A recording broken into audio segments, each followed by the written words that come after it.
What is up, everybody? Welcome back to another episode of the Cousin Cecil Show. I am your host, Cousin Cecil, aka Mike Fowler. How are you? How was your week? You guys have a great one? Hopefully you guys did. Hope you guys are maybe enjoying Deathloop. Maybe we're anticipating Kenna on the 21st. That's a good day. What is it? Did you get to read anything? And all that fun jazz. At least I get to say we're doing one review for a comic. Well, two. One of them is we're going to do Black Cotton issue 5 because I finally got time to read it. And then we're going to keep that streak or tradition, we'll call it, alive for Black Cotton to review. And then, like I said on Twitter, which again at Mike Fowler 93, so you can not miss out how I'm going to be bringing how I bring shit up to come to the podcast with. I think I'm going to do like a retrospective review of the complete comic series of Y the Last Man, because I think, it was last week. I said it was the hot pick of the TV show, and I got to watch the first 3 episodes because they dropped 3 episodes. We'll get into that. Because luckily for me, it wasn't such a heavy video game news week. There's a big one we're going to talk about. There's a big one, but everything else is kind of like irrelevant in my eyes to talk about at the moment. But let's get into what I've been playing. And what I've been playing is I actually did go get Deathloop. I ain't gonna lie to you. Like I said before, it wasn't on my real radar because I felt like it was a really big brain game. Turns out I'm right. But what got me to take the plunge is because of the reviews. Not like that. I don't read them like that. I was just looking at the numbers, and like everyone out and their grandmother is giving it almost a perfect score. It's been getting 8 or 10s, maybe even 9.5. Like high quality game. I'm here to tell you, I think it should be. I don't think it's a perfect 10. I do not think the game's a perfect 10 yet.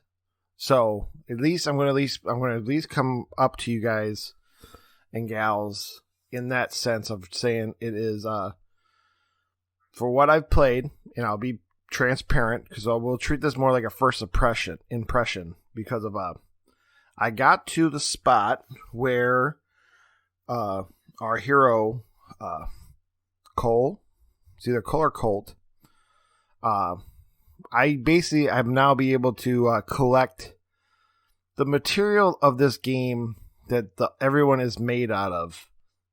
I don't want to say around, but it's like residualum or some shit. It's something that, like, when you're playing the game, like, while I was playing through the game, like, why is this coffee mug vibrating with, like, an aura around it? Why is, like, when I die, like, I can see where I died, and I see my body, but I'm not allowed to, I can't pick up my body yet. I did not know this yet.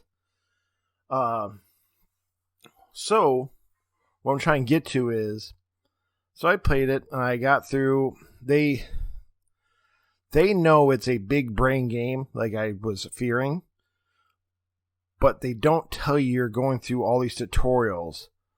Like, you can take it how I'm going to say it, but there is a big time info dump right at the get-go. All right, this is how we play Deathloop. And, like, all right, we're going to give you 4 regions to look at. And then they're not checkpoints. There are goals in the map. But if you want, you can also explore the whole map. You can be from, like, you can go to any side of the map if you can survive and explore and learn. The more you learn, also, it gets collected and goes into your little database of knowledge for, like, your, like, it ain't set up like that, but it's like you're making, like, a marker board, like a Charlie C from Always Sunny. Like, you're end up going to be, like, having red line, red tape going around each other. All right, this guy's connected to this guy, to this guy, to this guy. That idea. And my honest thoughts playing it, I think, again, it is an okay game. I think it's a good game. It looks good. Now, there are some things that it is definitely does not run good if you choose to try to do something that's not the performance version of the game on your PlayStation. So, like, if you want to try to do the ray tracing version of the game, it definitely is it's very clunky in the sense of I did not know I was going to be like this person who can see that 60 to 30 frames per second difference. But so I just did it for a quick. So I'm like, oh, I don't like this. I went back to the clean 60 frames and like no ray tracing, so it doesn't clunker.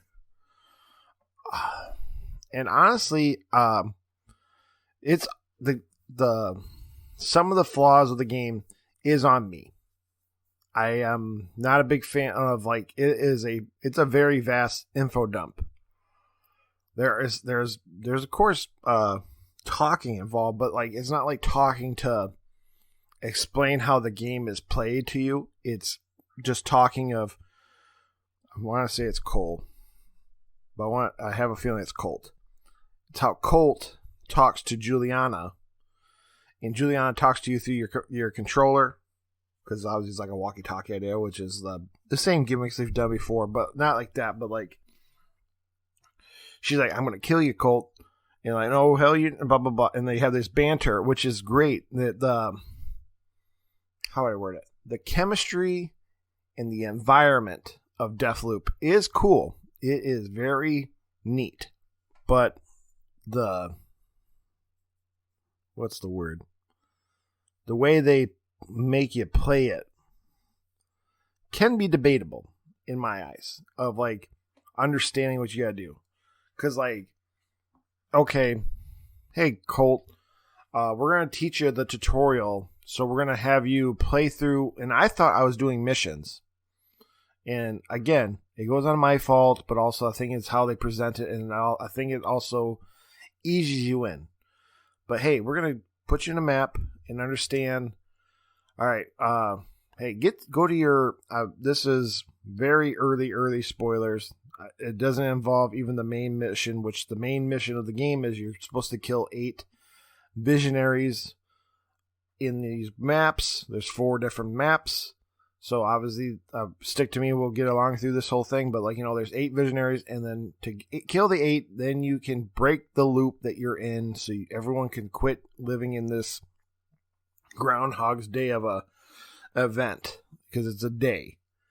So how would I word it? So, like, starts off, hey, Colt, wake up, blah, blah, blah. And you see these messages in the air. It's from your old previous selves. And you end up with a gun, and then, hey, will you go to back to your loft? Okay.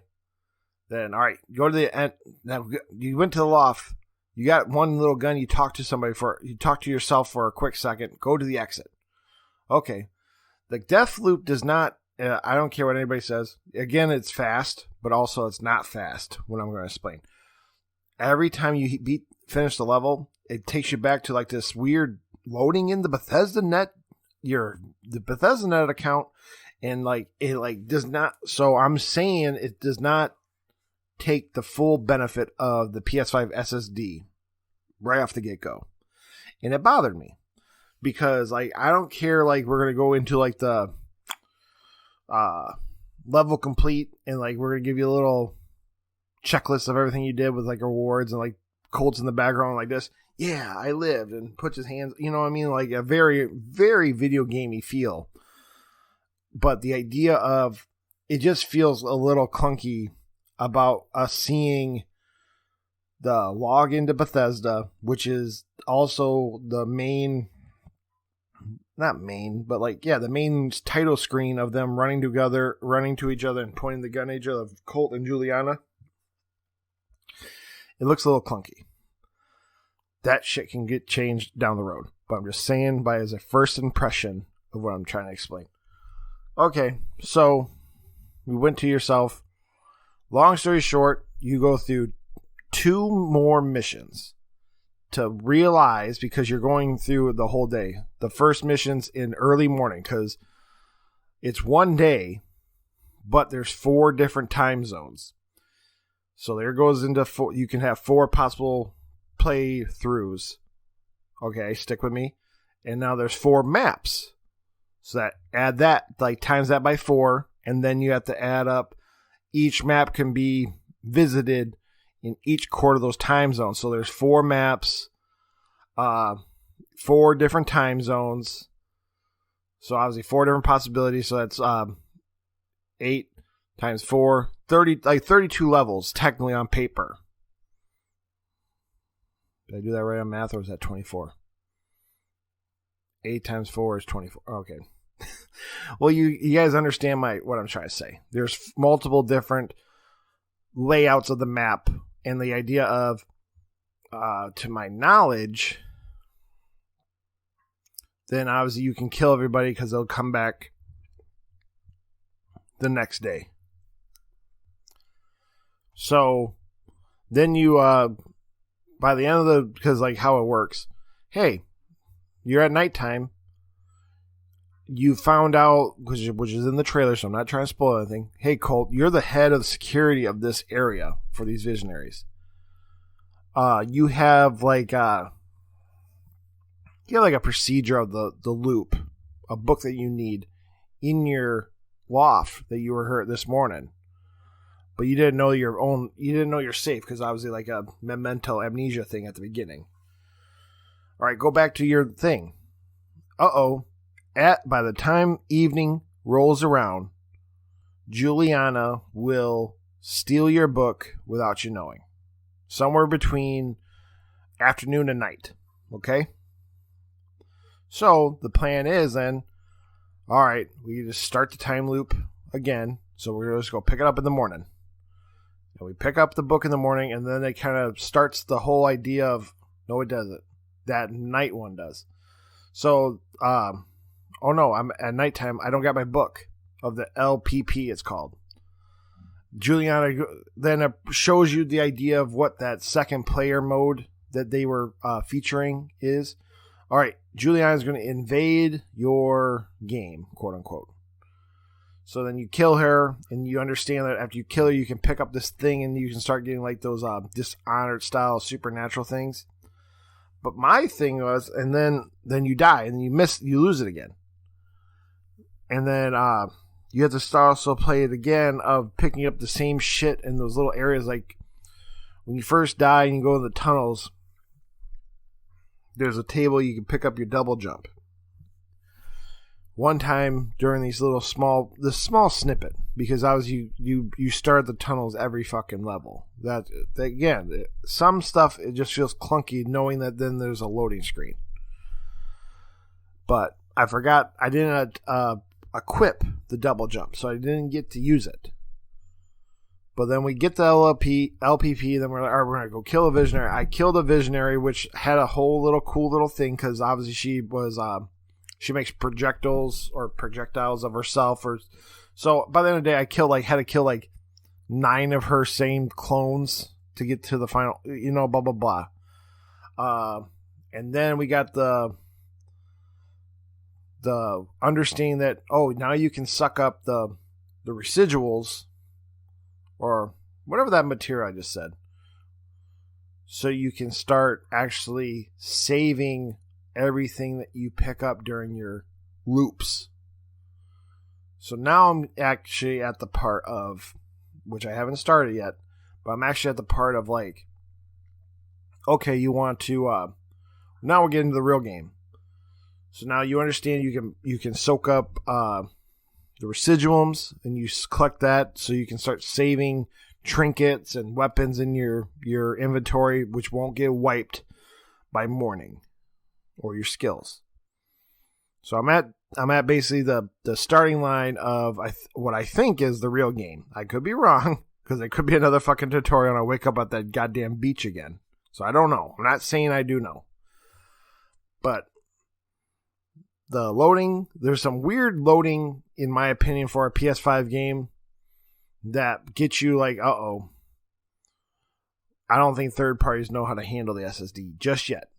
Just yet. So, again. And then, because you're at the beginning of the game, and this game has a different quality of weapons. So, again, it goes into that idea that you're supposed to be looking for better weapons. So, but the better weapons are the only guns I got to play with is like, they're the little Uzi, or not Uzi, but like the machine gun. I don't like the machine gun because I think sometimes it just feels like I'm just pointing and starting to shoot, but it's not causing any effect to the person enough to me to feel like I'm actually shooting the guy. Okay? So I've been having more, I've been feeling a lot more better running up and just macheting them and like making sure they're dead right then. And that's not good because I think because this is promoting guns, but also at the same time as a recording, I did pick up some blue weapons, which is the next level up of quality of guns. Those feel good. So again, I think it goes into that idea. I don't think they want people to lock in like I can kill this. I can beat this whole game with gray weapons with shitty quality guns. I don't think you'll have fun if you do that. But at this moment in time, I can definitely just feel not quality, but playability wise, this is not a 10 out of 10 game. I don't know why they do it. And here, let's put on our tinfoil hats. Because I think this goes into my, this is a weird theory, but it's a tinfoil hat theory. I think it's funny that this got a perfect 10 after knowing that Microsoft has this studio under their umbrella now. So this is technically like the first ever perfect 10 Xbox game, I believe. I just think it's funny that it happened. It just happens coincidentally. I'm not saying the game is not worth 10 out of 10. I do not know the ending. So it could go up to a 10 out of 10 for me, and we'll come back to this show. But I'm just saying from first impressions and just how I felt in the first couple. I did not know I was going through 3 different tutorials, but the idea of getting there and then that, it's definitely, I'll give it an 8 out of 10, I bet, but we'll see how I feel by the end. Okay, that was pretty good. And then let's get right into the smaller thing, the Black Cotton issue 5 review. This is the penultimate issue. So that means it's the second to the last issue of volume 1 of Black Cotton. And this is definitely, again, Black Cotton is written by Brian Hawkins and Patrick Foreman. And please forgive me the rest of the team of Black Cotton. I just can't remember you guys' names that well. Because they're definitely out of state names. But what I'm trying to get to is issue 5 is my second favorite issue. I think issue 3, again, which got the perfect 5 out of 5 from me. This gets like a 4.5 out of 5. But the 3, because it showed like how do I word it? I just if Brian ever heard this, so I can understand, I think it's better to say it in words than I was trying to type it. When Black Cotton was issue 1 about to come out, and I heard it's like, okay, hey, we're going to do a alternate reality about police shootings, or police shooting minorities, but we're going to flip it. So blacks are not the minority; they are the majority, and then whites are minorities of the states. Okay. It sounds great on paper, but I've been very fearful of like, what is the end? Because of, in this world, if you are trying to, not, how would I word it? Okay, me. I'll just say about me. I've been kind of getting molded into, and I have feelings. It's not like I've been correctly like altered because of friends or public eye and stuff. I have a feeling about this too. I don't like cops. Okay. So it was very hard at the beginning for me to like, how am I supposed to root for Zion, the police officer, to not root like, yeah, kill that like, you shot that person, it's okay, but the idea of I didn't need that side of the story for a person who understands there is police brutality and all that stuff. I'm just saying. But what I'm trying to get to is this penultimate issue 5, and the whole series has done a great way to. It is the main topic of this volume. But what's really interesting about Black Cotton is the things that they're unraveling each issue. One issue could be like, we see Zion's little brother Xavier going to high school, and like the high school is named after like African presidents, or like even like Malcolm X or something, which again, it was a different name of like not the altar, but a different name that Malcolm X used to go by. That idea. So I'm trying to get to is like, they were smart. They sold the comic, or they pitched the comic to myself and others saying it's about this. But what keeps giving me to read more has been the altered storyline that has started to open up since issue 3, which got me to give you the perfect 5.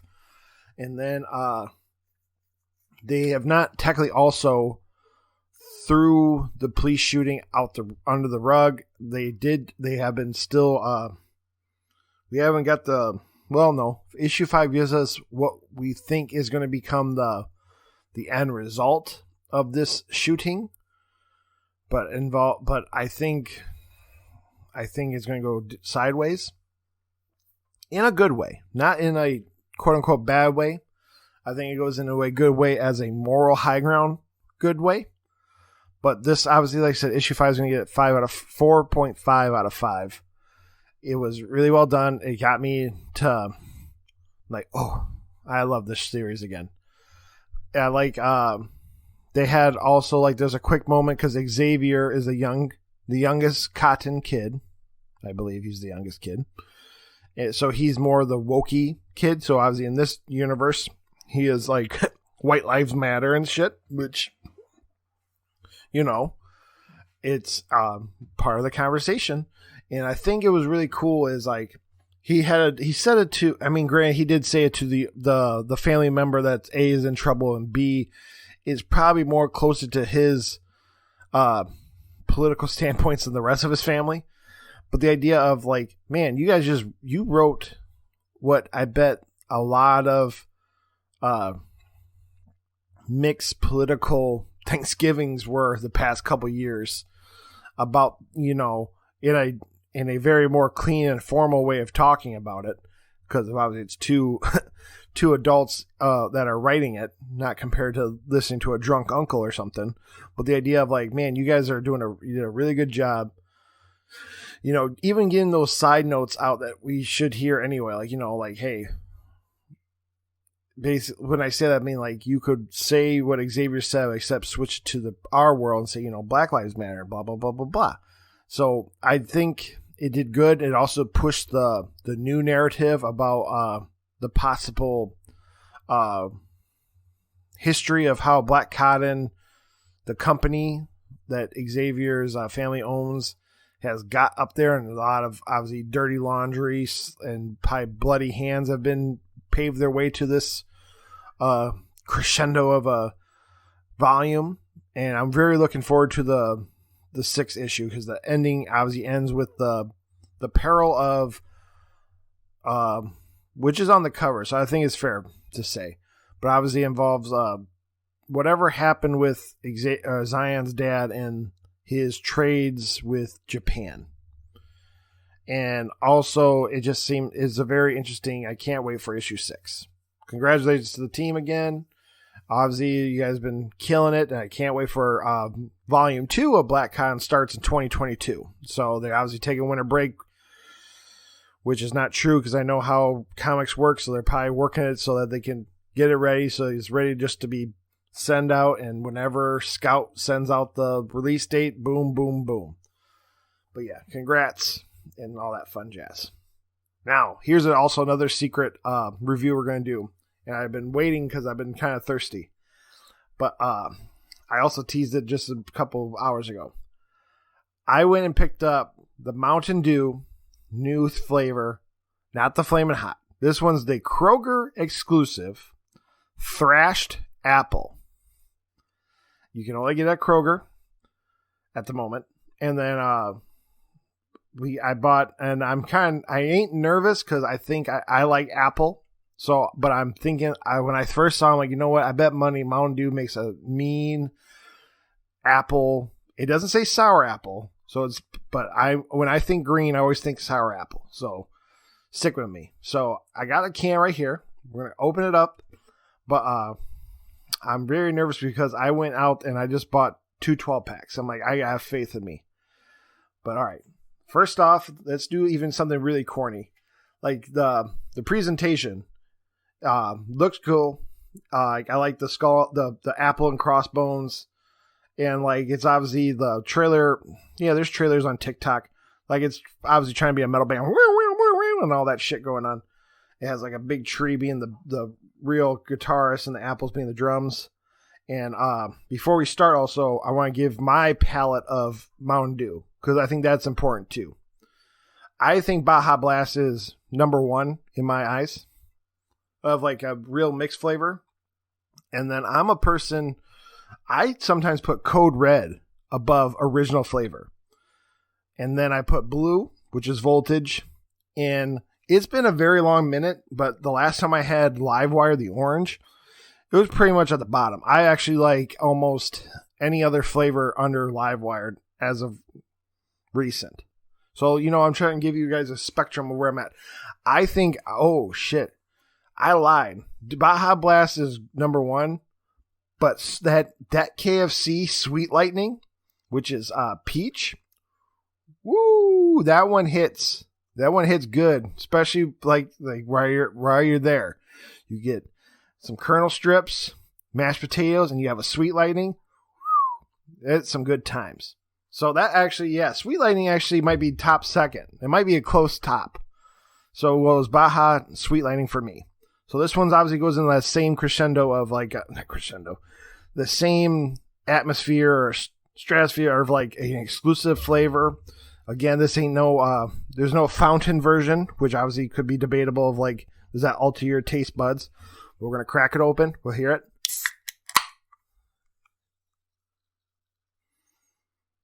Let's smell it.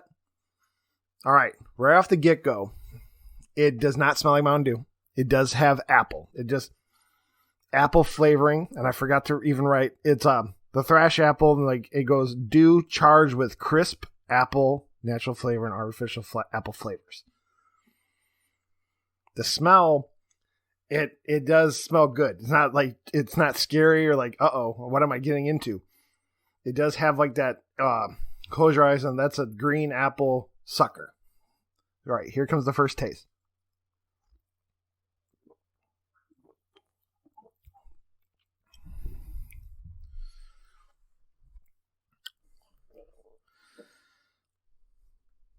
I think it's pretty good.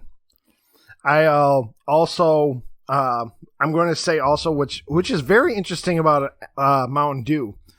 It does not have a lingering taste compared to others. I think Sweet Lightning, I think Baja Blast, I think even original Mountain Dew has a stronger staying taste into your mouth than this. And right now, it's very light. It's not like a heavy syrup version of something because Coke, how dark pops, you expect like, okay, this is and they're gonna have a sticky residue of a syrup idea. Of course, not like a straight up syrup, but you don't understand what I'm getting to. This one is probably the most crispest Mountain Dew I've ever tasted. I like it. The more I'm thinking about it, I only did one drink. And then trying to look at it. I'm also trying to see the flavor, okay. And the liquid, maybe that's why it doesn't have a lingering taste. It's a clear liquid compared to, Mountain Dew Green or Red or even Baja's, Tropical Blue, all that shit. Man, I like it. If you like apple, and it is, because all I taste is carbonated apple. I do not taste any Mountain Dew. I wish I brought a Mountain Dew down here, original one, so I can at least, compare, do I taste Mountain Dew here, or is it just, it tastes like,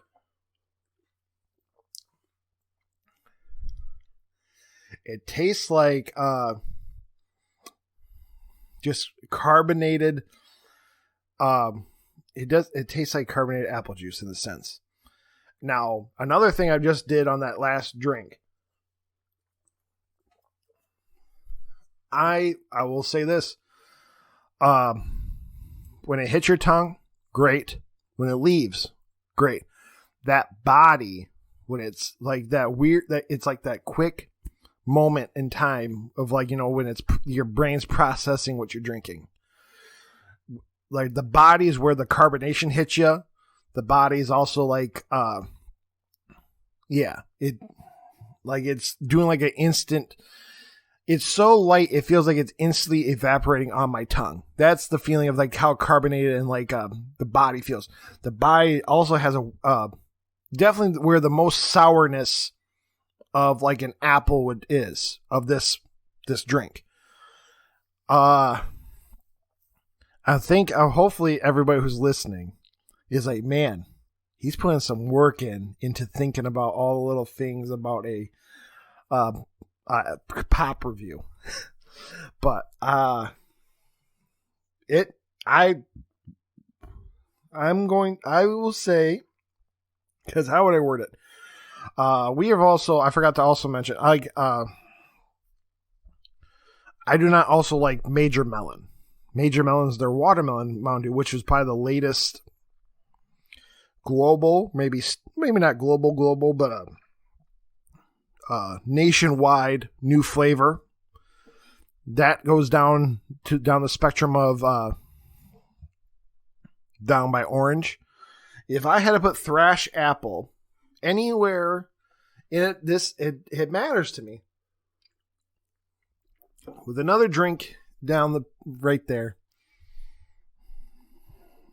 it would have to go right under my ranking, of course, like we said, Baja, Sweet Lightning, a Code Red, Original, and I think I could put Thrashed apple above Voltage.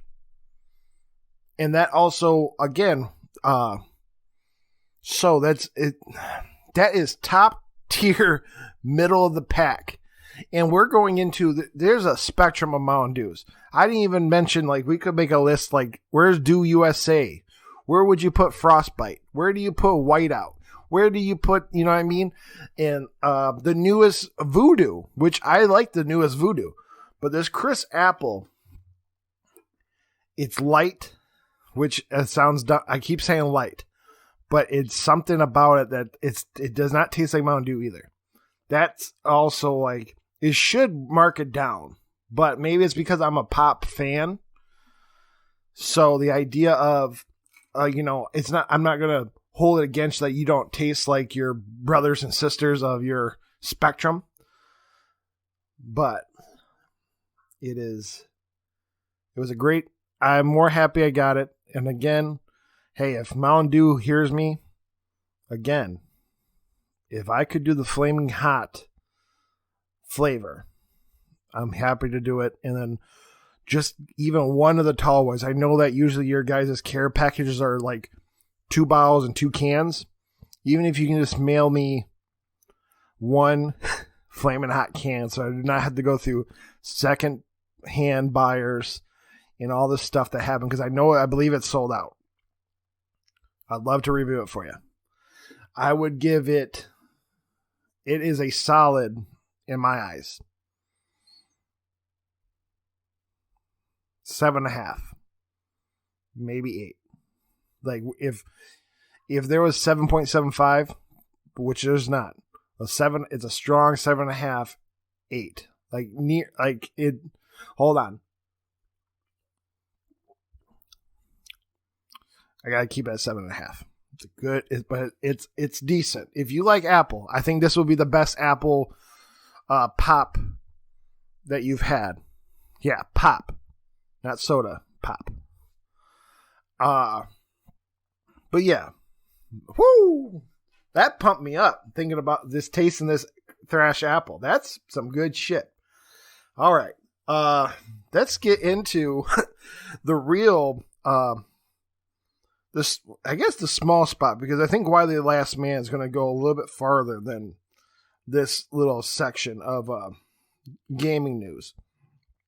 So, apparently, let me look up the article that got me to, and then apparently we've had a massive leak of possible games that are coming down the pipe / are older games that are becoming PC ports. But apparently Geforce now has had a data leak, if to be believed. And I'm on this Reddit post, and this person has been constantly updating it. But long story short, this is a list of not guaranteed PC list of games.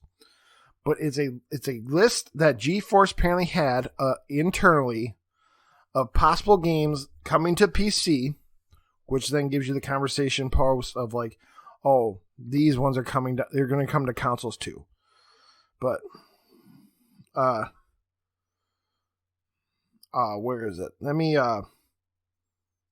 actually, you know what? Let me get up the actual the real one.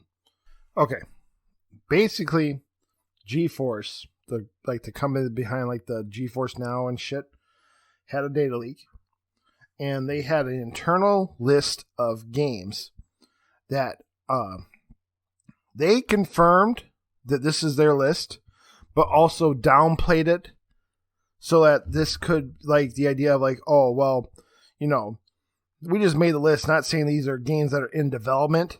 These could be canceled games. But the thing about it is, like, some of them obviously make sense. I think also some of them, what is it?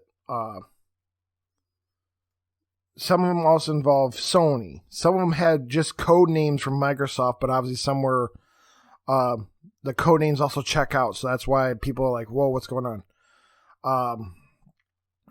But basically, we're going to break it down. And then the person that I'm following this list to, additionally, Sony games can also be linked. Like the games where I'm going to state could be linked to PS Now, since you can play games on the PC platform through there.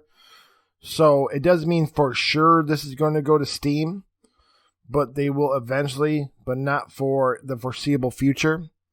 This guy said on Reddit. But, like, okay. So we're going to start off with Sony, because just how the list that he has set up goes.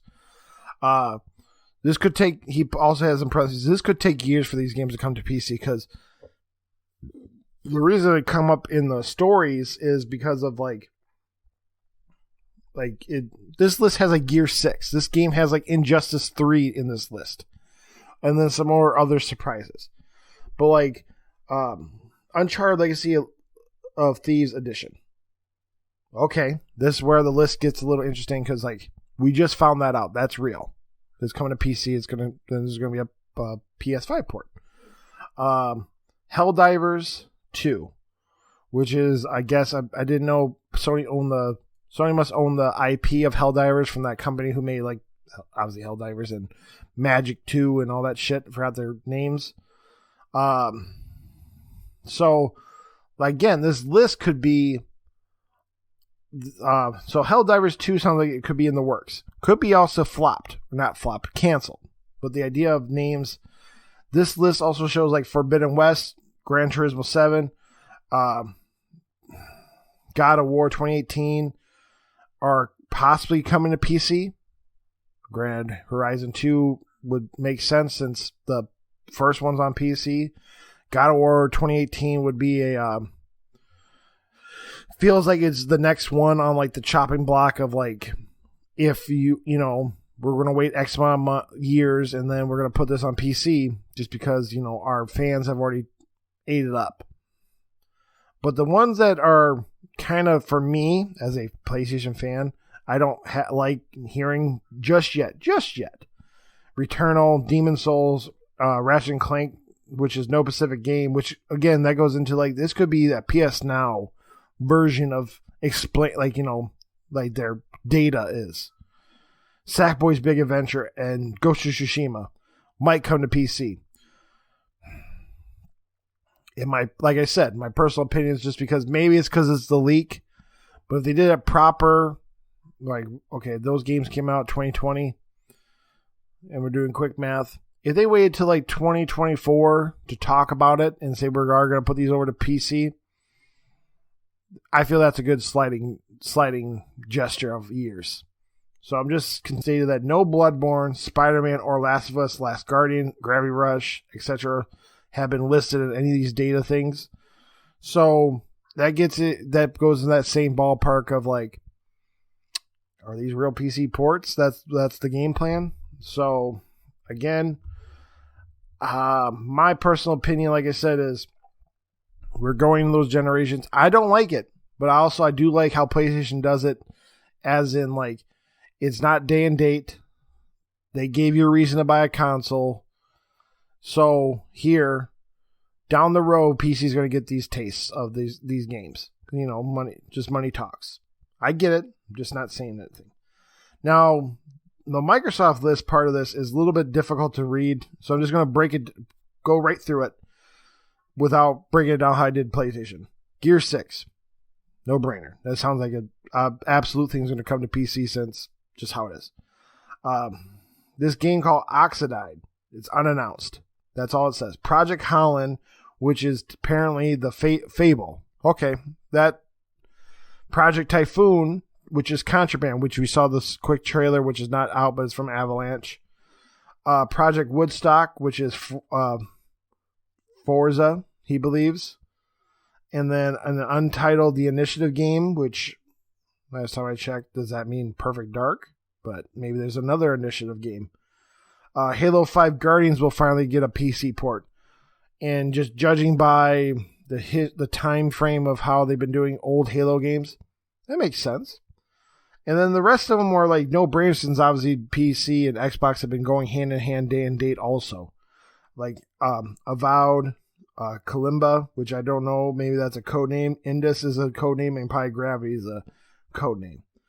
Next, they had games from Square Enix. Again, these are just claims. These are claims, but I just like to, again, you know how we do. We like to just talk about the games. We're not trying to say like, sounds cool. So Square Enix is up next, and they had a Chrono Cross remaster possibly in the works. Final Fantasy Tactics Remastered. So, and then they had the Final Fantasy VII Remake that was kind of known, but obviously PlayStation asked for them to like remove that spot of like it's coming to PC2 thing during the exclusivity stuff.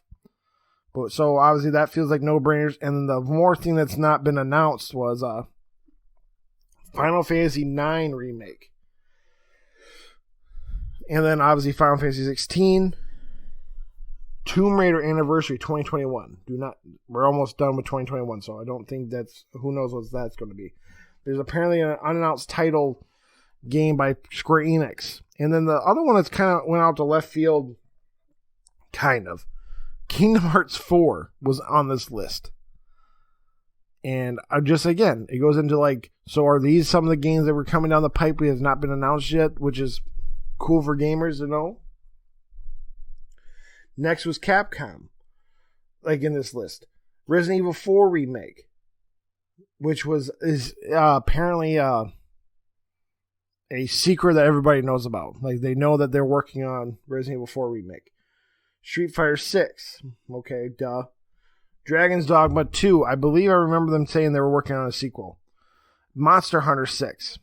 Again, I believe Monster Hunter World was the first one that came over to PC, and they must have had great success, since obviously World is one of their highest, was the highest bought Capcom game since, I think before Resident Evil, like Resident Evil, whatever, 6 or 7 was, no, it was 6 was their highest thing before. So these are like no-brainers. And like, again, we're just talking about on here because of, it's a massive leak. And the idea of, now we're just in those, now we're in the nitty-gritty, because obviously these are developers that obviously go hand in hand with PC, but they're also, these games are coming down the pipe for consoles. Take-Two, which obviously is, well, here's the list. GTA 3, Vice City, San Andreas remasters. Couple months, like a month ago, there was a rumor like that is going to happen. But the one that's kind of cool, well, no, here, I'm going to break it down the way it should be. BioShock 2022. So hearing if it's 2022 for the next BioShock, which we knew there was a new one coming out. I can't remember the developer's name. It's not Kevin Levine, but it's that Cloud something is working on the game. But the thing that's more surprising is there is apparently a remaster version of BioShock 1 coming with a RTX version, so a ray traced remaster version. Okay, that would be awesome. Be another, I mean, Graham, there's what now? Multiple different ways to get that game now, so that'd be cool if it was a patch. Not saying it is, but that'd be whatever. EA had lists of Mirror's Edge ray tracing remastered, an Untitled Respawn game, and then Titanfall 3. Bandai Namco had Tekken 8. Curve Digital had Human Fall Flat 2. Devolver had Talos Principle 2. Crytek had Crysis 4. D3 Publisher was Earth Defense Force 6. Sega had Bayonetta 3. And then apparently I did not know that wasn't on PC, but they have Judgment. But Bayonetta 3, which is interesting because of, where is it? Is it on this one? Oh no, it's down. We're not gonna talk about that one, about those. But Bayonetta 3, the idea of, I think that makes sense in the sense of like they're gonna make it probably keep it exclusive to Nintendo, maybe not, but yes, because they own 2. But they can push 3 over for PC, get some extra cash. Atlas is Catherine Full Body will finally hit a PC version.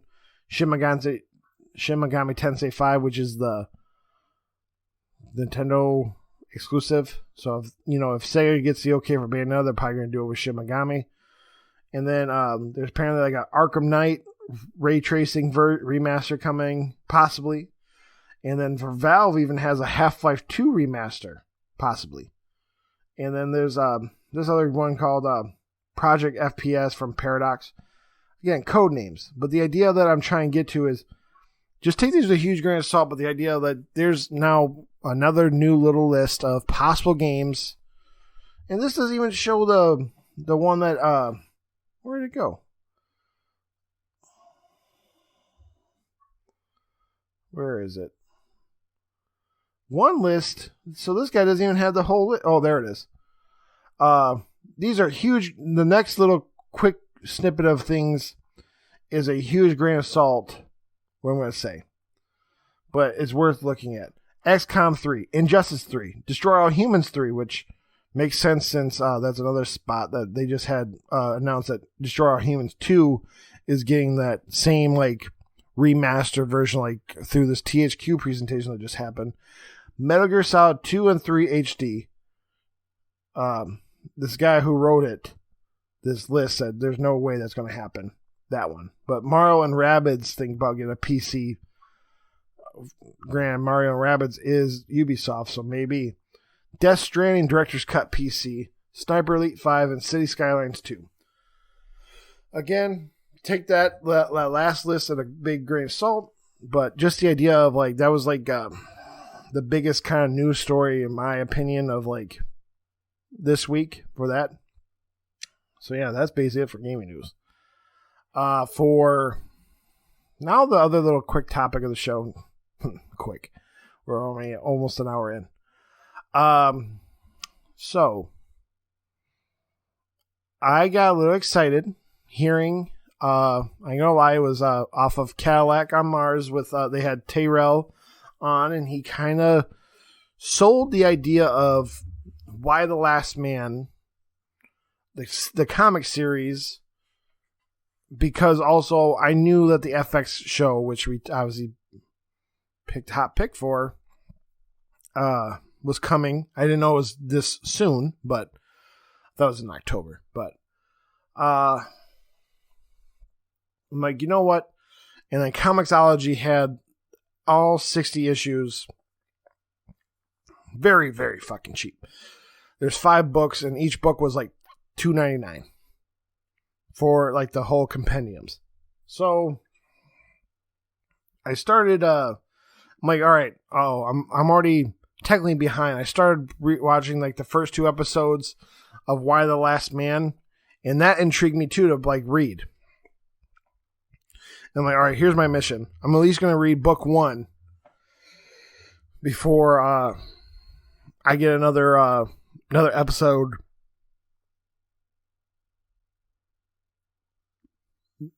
down of Why the Last Man, because I kind of want we're going to get into that part 2.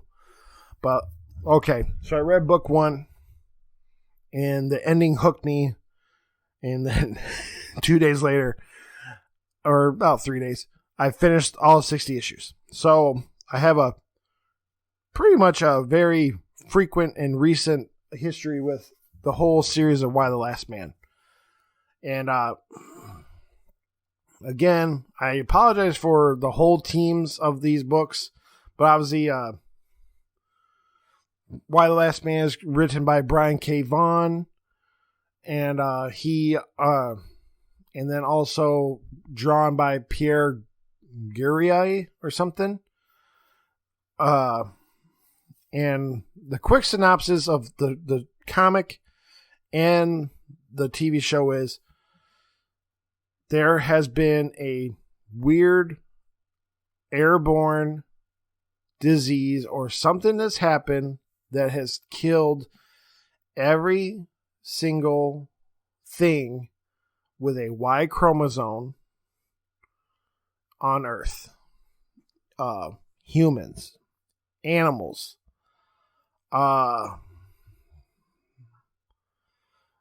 basically whatever animal that can alter their genders and stuff, you know what I mean? That stuff, it just happened. So, and then for some reason, our protagonist, his name is Yorick, and his male pet monkey survived. And that's probably the best broaden of stroke I could, no. And then, like, long story short, because I'm trying to say it in a way so that it's not like a real, because, how would I word it?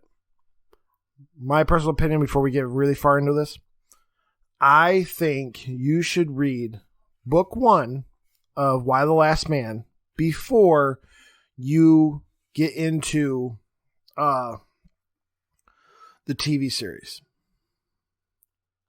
At minimum. The TV series does a better, not better, because stick how I'm going to word it. It does a decent job giving you Yorick and his personality from the overall series.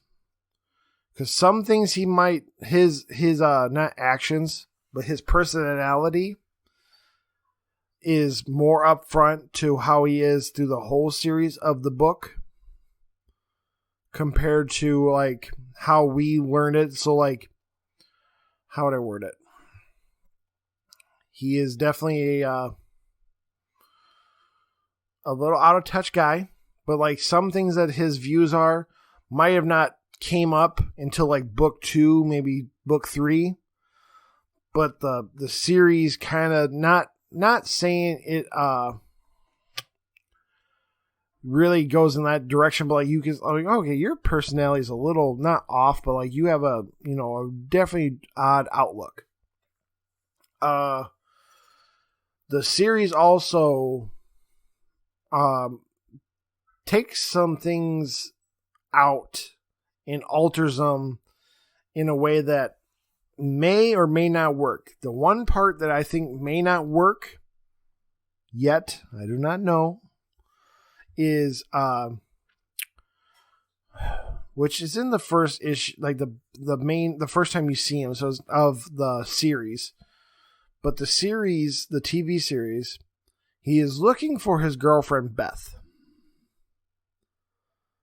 And he was like in the series, you see him spray paint Beth. If you see this, I'm alive, and then dash Y, because probably that's how he writes.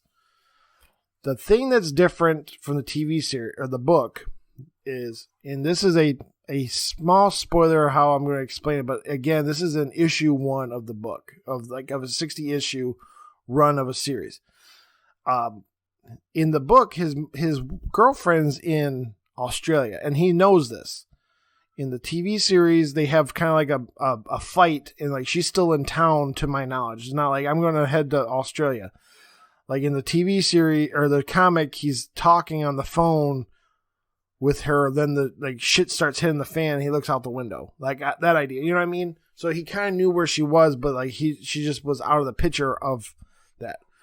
They obviously did different because of probably TV way of writing. But yeah, the book also, again, we'll go back to a retrospect of that. The book is very well done. I think it also does the best of its abilities of something that was written in 2002 and ended in 2007. But I think it did a really good job of even like the conversation pieces of like trans and trans people, because like again, you could, if you wanted to try to cancel Why the Last Man, the book, because of like they use like the trigger words like tranny, but again, can we at least, I know that's the part of canceling. We go look at the history and see what they said before.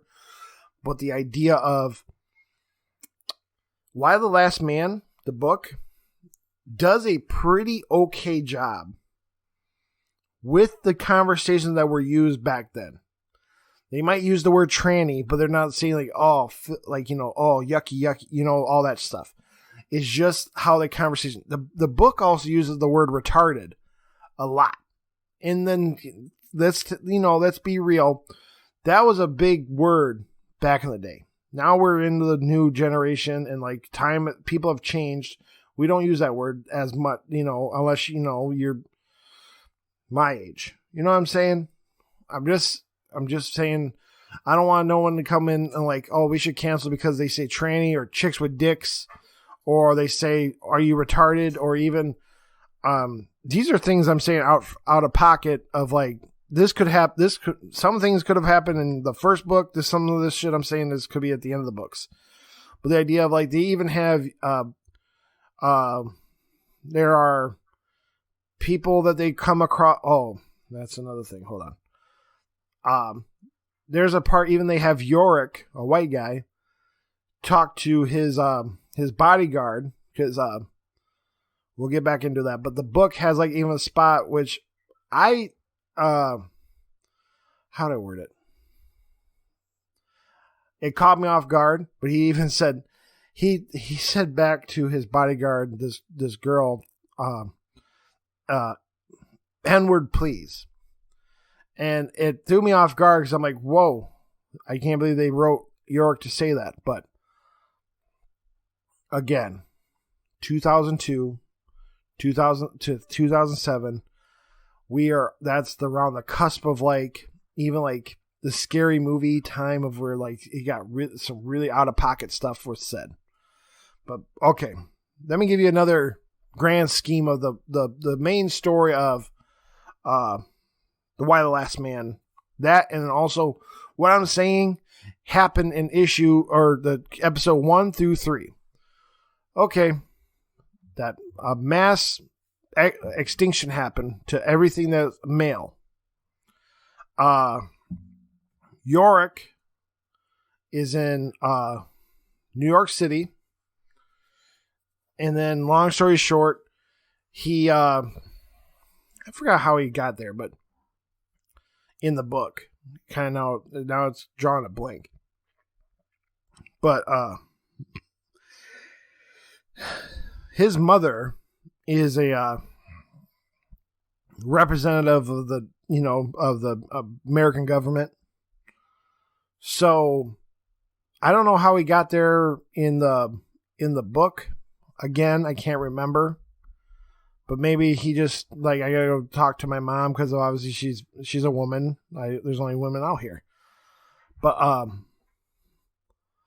he meets up with his mom, and then she puts him on this mission saying, "Listen, we have to go take you and get tested and figure out if you have like science stuff. Like we're gonna see if we can find an antidote or a way to."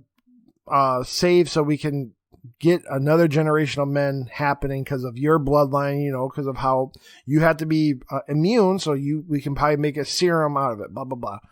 So we need you to go find the scientist, get tested, and we're going to give you this agent, this girl agent name, her code name is 355. And basically off you go and hijinks happen. I don't want to spoil it because honestly, it was a very, very excellent read. It was probably, at first I had to take a little step back from, I want to say, let's be more honest. Modern comics are way more shaded, way more colorful, way more like this is definitely has that classic comic style, and it threw me off at the get go. Even like how would I word it? I have issues of like Marvel or something from back around 2007, and those are like 10 steps ahead of its time of coloring. What I'm trying to explain. So this definitely feels like an indie thing that got picked up from Vertigo, which is under DC and all that stuff. But the idea it had definitely a old style drawing, which I got used to, and it never affected me after. Just that first couple, I'm like, oof, this looks really old. But that series does a very great job, and it goes into let's see if Brian Hawkins gets down to fucking hour and 5 minutes of this show. But Why the Last Man does that same idea that Black Cotton is doing, in the sense of you're being approached with this pandemic occurrence thing happen, but what gets you to keep reading, honestly, for me, was all the hijinks and the connections that he made down the road. The ending of the comic series was almost perfect. I think actually it was damn near perfect. Because again, I don't want to spoil it, because now we're in that weird plateau of like, to me, a 2007 book is definitely time to, we can spoil. But now we have a TV series that in one, this is where I'm trying to get to, that I'm hoping the series can do. The TV series, just 3 episodes that I've seen. They have done some different alters, like the idea of his mom, instead of being a representative, she basically technically is now in the TV series. She was down the totem pole that she became president. In the book, there's another president, but that it doesn't matter here nor there. It does not affect anything.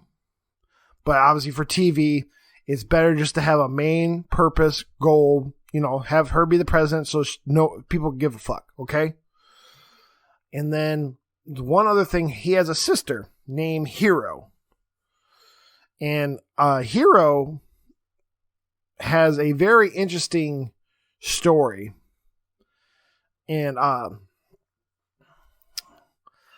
very interested how they're going to do it in the TV series, because the TV series also has done something a little different from the the book.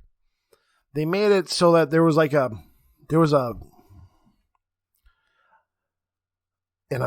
event that happened right during the same time as the mass spread of this thing that killed all the men. Like, the TV series had Hero do something, she walked out, and there are people out in the streets dying. Okay? In the book, she just was kind of a victim and watched it happen and held on to this person while he died in the book. So the series went to a different route, but I think I know why they're doing it. And I think it's good for TV worlds for, there's a difference between comic vision and then TV vision. And I think what they're doing, is going to be good for TV vision, but I could be wrong. And I'm sorry I'm always doing these kind of conversations with a spoilery thing, so I'm trying my best not to spoiler. So I'm trying to do it, but,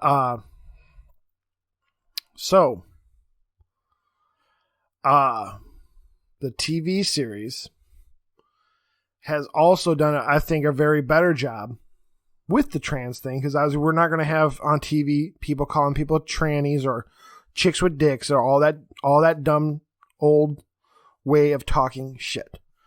The one thing I do wish the TV series did in the episode I watched, or the current episodes you can watch, is I wish they were just a little bit more up forward, because of maybe I'm a dumb TV watcher, because the first time they brought up about trans people was a very ingenious way, in the sense of they kind of ran a robbery of trying to get their medicine to keep the process of, trans happening or transitioning happening. So they were picking like the people that, clearly it has to be that way, but they have, trans men, stealing testosterone for their guild of trans people that are working together in a group. And I like that. And also, this is like Hero's friend in the series, the TV series.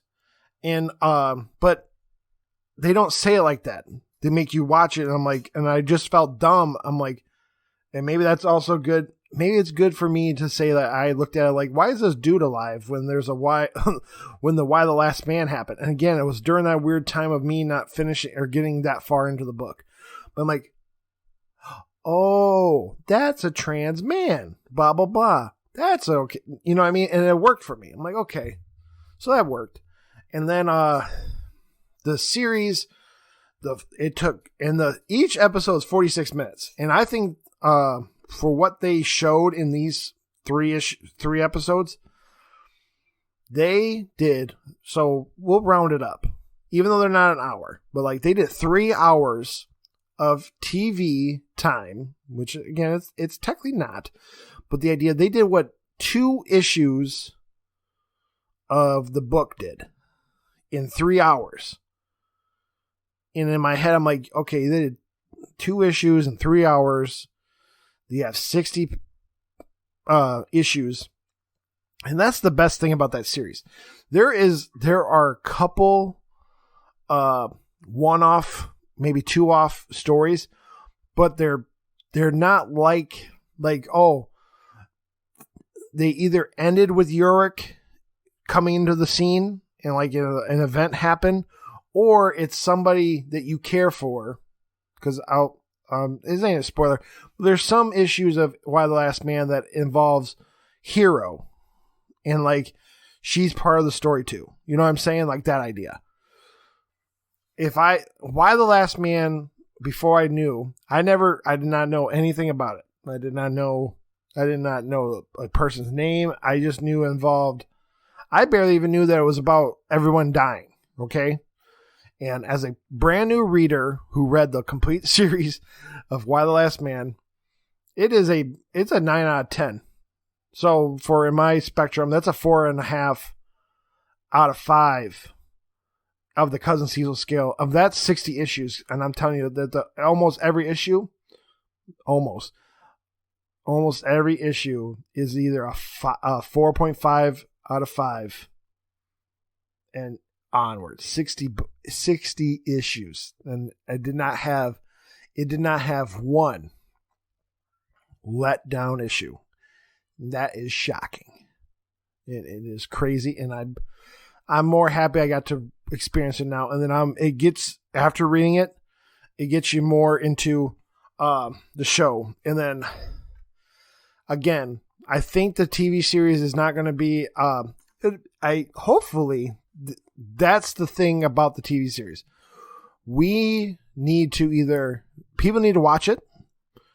People need to talk about it. And not because it's a good show, because the show needs to be able to get at least, let's say they even do how the books do it. If we can get 5 seasons and they pretend each season's a year, because that's kind of how the books are. Oh, it's been 2 years and we've been on this journey. This idea, that might be a spoiler. Like, wow, the whole thing happens in X amount of years.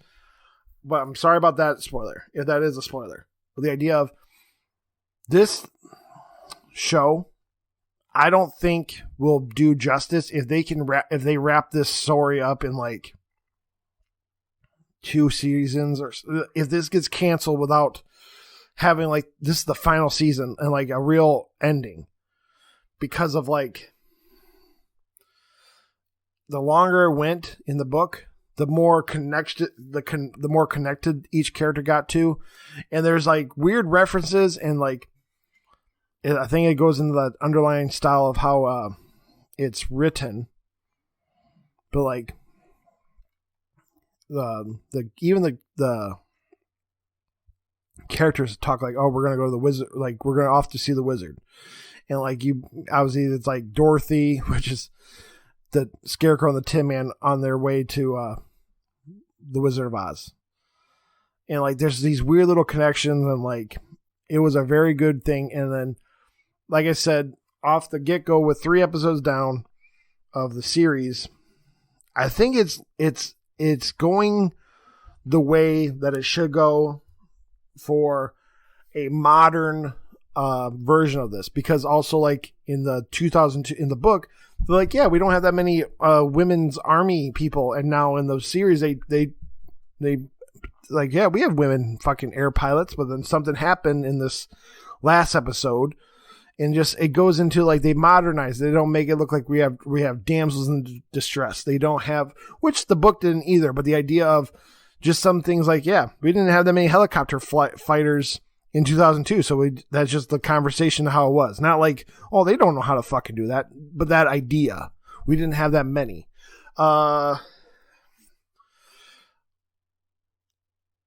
It's the if anything, go read the book, which is always the thing to say. But I'm looking forward to this episode and see where season 1 ends with Yorick's journey in the TV world. There's a chance that Why the Last Man, if given the allowance of time to expand, the trust in like the producers, this could be like the next Walking Dead. I don't want it to go 10, 11 seasons. I'm not saying like that.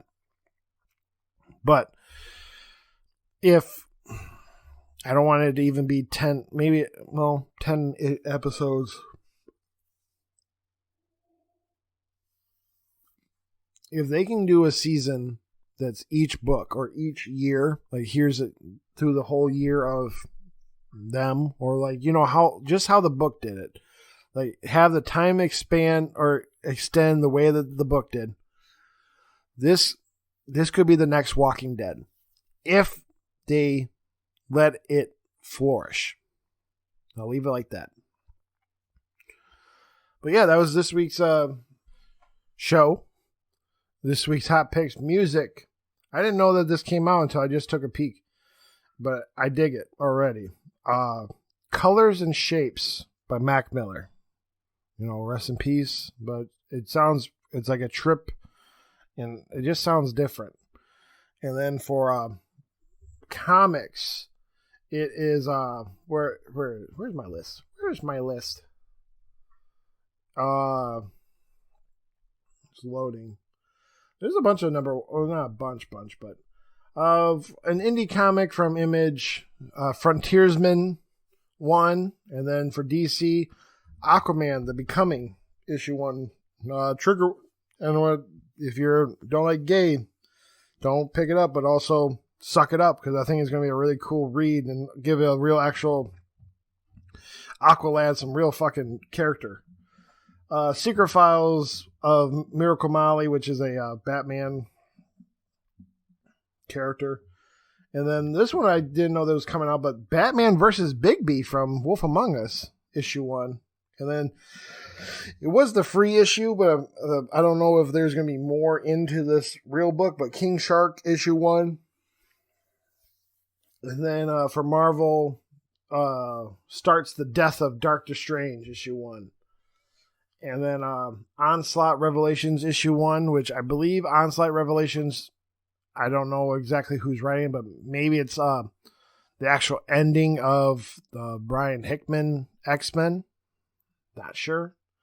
And then also just more to give a shout out. Apparently, if this is correct, issue 2 of Snatch, obviously, Sheldon Allen, kind of friend of the show, his issue 2 comes out. And then for TV or movies, I just looked at it too. Oh yeah, on Netflix, Kate, the movie. All right, that's the show. Obviously, please tell a friend about the Cousin Caesar show. Please follow me at MikeFowler93. And then that'd be go and all that stuff. And it's a day early, but you know, happy birthday, Bill Murray. You share it with some cool people. You guys have a good week. I'll catch you next week. Peace.